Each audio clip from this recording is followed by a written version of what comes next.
Hello, my name is Robert Aherne. I work for Shrewsbury and Telford Hospitals NHS Trust. I'm here today to talk to you around some endoscopy modelling that we did for demand and capacity.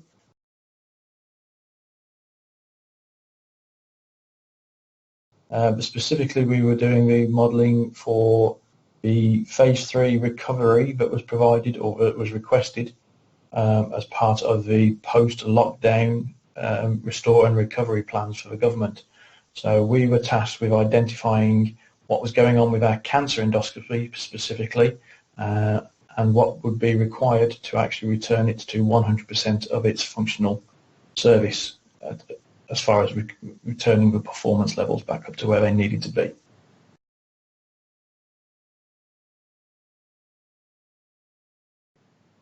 So to begin with, we had to identify what our requirements were. We actually were provided the requirements by the government targets as far as restoration were concerned.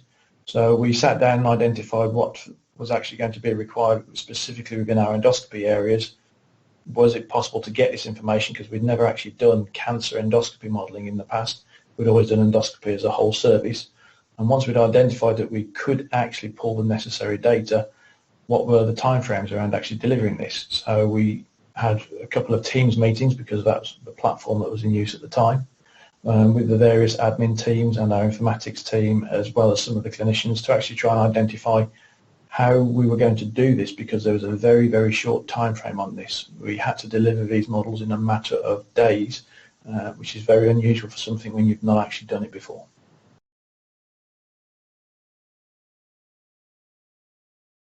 So the first thing we had to identify was what was going on with our demand. Was there actually an impact on our demand?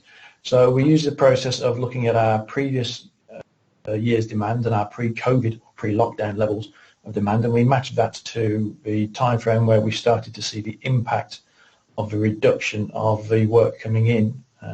So we targeted that particular date, and then we ran a set of figures for after that date to identify what had happened post-lockdown. And that gave us a clear indication as to the impact of the lockdown and the impact of the pandemic on the service.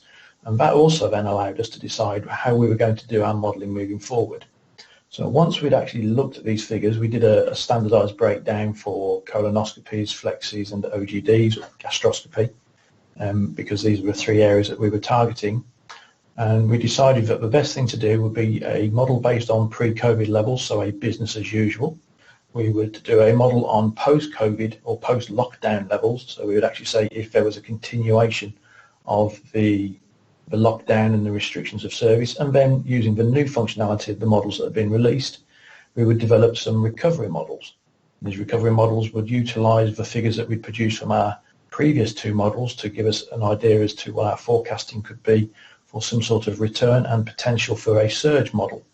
And then we would utilise all of these models moving forward by matching those to the reality of what was going on to see which of our assumptions were proving to be correct.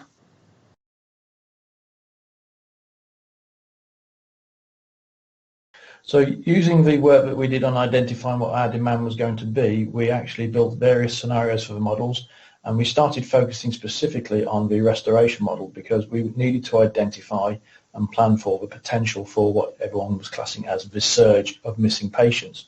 We needed to know what was going to be the impact of those patients if they came through. So we'd already got our standardised business as usual model. That was just a reiteration of what we'd done in the past.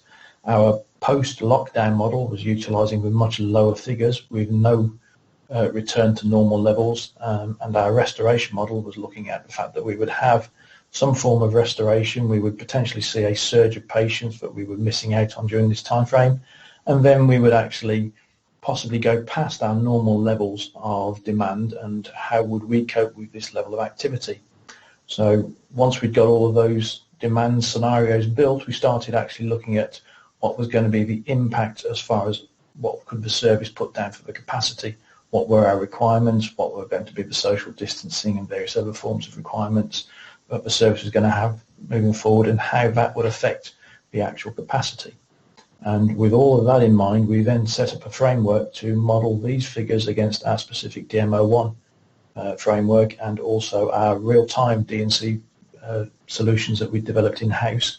So we could actually track to see the outputs of our structured models versus real-time data to see the assumptions, whether they were correct or not, and whether we'd chosen the correct pathway on what work we'd actually done.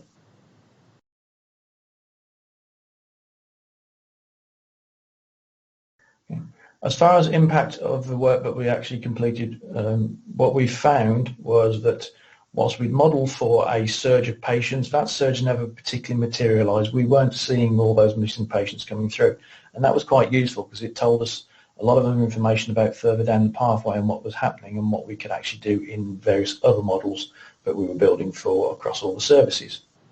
Moving forward, it actually allowed, through the work and the data validation that the various teams did, specifically the cancer endoscopy team and the gastroenterology team, they had put in administrative processes in place to make sure that they were contacting the patients, so the patients were aware of what was going on, what our responsibilities were and what their responsibilities were.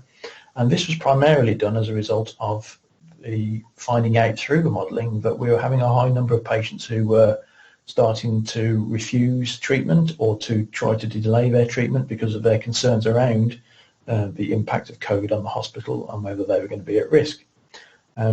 So the work that they actually put in place around that, they've now moved that forward into normal process.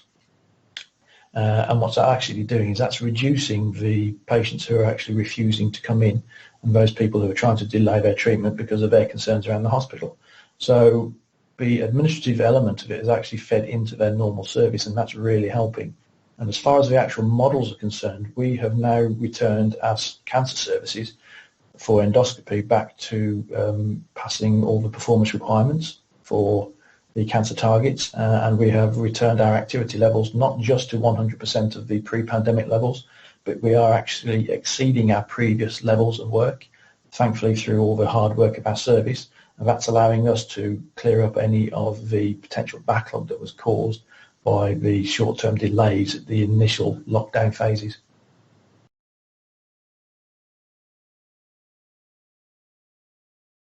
As far as what did we learn from this particular piece of work, we found that having to deliver rapid modelling to meet requirements from various other organisations and various other regional and restoration groups, it's very onerous. It puts a lot of pressure on the teams when there's a lot of other work going on, and therefore you have to actually deliver your DNC modelling in a way which is not normally how you would do it. You might have to actually exclude some patients or some people that you would normally involve in the discussion, but you will have to make sure that once you've delivered that piece of work, you go back and you re-loop back, or you re-loop those people back into the conversation.